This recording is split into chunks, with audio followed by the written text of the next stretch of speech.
welcome to the preview and the predicted lineup. Nottingham Forest against Arsenal. And yeah, we all thought we were going to be winning the league around this time, but it's Manchester City that are going to be winning the league this weekend. Of course, it will be mathematically done and dusted if Manchester City go and beat Chelsea, which I believe they will comprehensively. But yeah, look, the title's done. We've kind of known it has been for a little while. Those results against West Ham and Southampton in particular. But the Brighton game was kind of the final nail in the coffin. And I think that what makes it even more difficult is that when you watch Brighton against Newcastle, you just think, why on earth did Brighton turn up against us and then put the performances in like they did against Newcastle and Everton? It's just mad, isn't it? But listen, it is what it is at the end of the day. Manchester City are on an unbelievable run. They haven't lost in 23 games, I think it is, since they lost to Spurs 1-0 actually. I think they've won 13 in a row in the Premier League. They're absolutely relentless. And yeah, it is what it is at the end of the day. We only have ourselves to blame, in my opinion. When you look at those games against Liverpool, 2-0 up, West Ham 2-0 up, Southampton at home, should be dispatching them. You know, that alone there is 6 points. You know, and it's so frustrating that we can put performances in like we did against Newcastle, which was, to a man, immense. And then we put a performance in like we did against Brighton, and it was toothless, spineless, and it was just horrible to watch. And I think that maybe going into that game, the overall atmosphere, both on and off the pitch, was very flat, because Manchester City had just got rid of Everton. And it was kind of a game you were looking at and thinking, in between Real Madrid, it could be one of those games where they drop points. And they don't. They beat them comfortably, and you just feel a little deflated. And that showed on the pitch, you know, and off the pitch. But this game against Nottingham Forest, they're fighting for their lives. They need the points. But I actually think that this will probably be where you see what we're like without the pressure, when we're more relaxed. And that's probably a bad thing for Nottingham Forest. They've got some dangerous players. They've had some good results this season. They drew against Manchester City, even though Man City should have won that game comfortably. But yeah, they took points off them. We beat them 5-0 at the Emirates. And I'm kind of looking at this game and thinking we could go there and, you know, do the same kind of thing, get 3 or 4 goals. Because like I said, Arsenal, when they're not under pressure, are a different side. There's going to be some changes. There's going to be some different personnel out there. And yeah, it's one of those. 2 games left. Get the job done in the final 2 games. We can't finish below second place. Champions League was secured ages ago. So yeah, it's one of those. Play some players that you might not normally play, and you know, finish the season strongly. And yeah, you then start to rebuild and regroup and whatnot for next season. So listen, I'm going to start with the 11 that I would go with, and starting off in goal, Aaron Ramsdale. Signed a new deal this week. Good news for the club. It's another player that's signed. It looks like Saka's done. It's just William Saliba left now, which has left a bit of a question mark and a worry, because he's so important. But yeah, Aaron Ramsdale's done, and yeah, he plays in goal.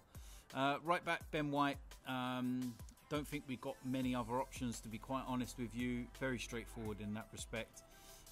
In the defensive area, we will have Kiwior and Gabriel. Very straightforward as well, because we haven't got many other options, and I would not play Rob Holding. Even though nothing's to play for, I still won't play Rob Holding.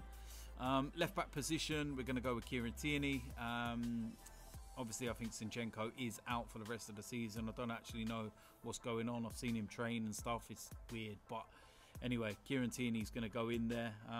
One thing I will say is that when you look at that Brighton game, I think people that criticise Zinchenko and say that Tierney should be playing realise just how important Zinchenko is now. Despite his defensive frailties, he offers so much when he plays in that inverted role, and it's key. So yeah, if he's not playing, he's out, he's injured, then Kieran Tierney goes in there. In the midfield, I'm going to bring back Thomas Partey, and I'm also going to have Granit Xhaka. Will this be one of Granit Xhaka's last games for the club? Looks very much like he is leaving. And you know what? It's been one hell of a journey. It's been a roller coaster, and me more than anybody was backing this guy. I watched his performances for Switzerland, and I was like, there's a player in there. But we just need to unlock it. And Mikel Arteta has come in, he's unlocked it. But what I do like about Arsenal, and what I see as a bit of a difference, is ruthlessness. He's had a great season. It'd be very easy to just put him on another 3-year deal or something, and that's what would have happened in the past. You would have kind of looked at it instead of strengthening, and despite the season he's had, we can go that next level. And if we want to make that next level and become the team that Man City are, you have to be ruthless. So if Granit Xhaka is being moved out, and you're going to bring the likes of a Declan Rice or a Caicedo, players like that in, you're making an upgrade, and it's good. Thomas Partey hasn't started a few games. I'd bring him back in for this one, and that would be my midfield pairing. In the attacking areas, I'd make some changes here. On the right hand side, I'd have Reiss Nelson. I think Bukayo Saka has looked very tired of late. He's played a lot of minutes. Give him a rest. I'd give Reiss Nelson an opportunity. He's looked very good when he comes on, and for me, yeah, I'd play him. In the middle, Martin Odegaard, he stays in there. He's going to need to be creative, going to need to find those pockets and the space. Away record's phenomenal this season. There's no question marks about that. If we are going to really challenge for the title next year and overcome Man City and whoever else wants to challenge, then we need to sort out our home record. It's not our away one. It's right up there. I think it is the best in the Premier League, actually. So, yeah, Martin Odegaard. On the left-hand side, I'm going to bring in Trossard. Of course, Martinelli is out for the rest of the season because of that tackle by Caicedo.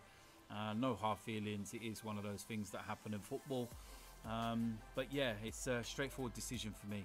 Up front, Gabriel Jesus. And, yeah, again, doesn't score the goals. He offers so much in his link-up play, and there will be question marks and people saying, do we need to go and get a 25-30 goal a season striker? And, you know, I love Gabriel Jesus. I think he's excellent. I think he brings so much to the team, and I think the fact that we've got all our other players that are hitting double figures for goals and assists, it wipes out the needs, shall we say, for that 25-30 goal a season striker. I'd love one.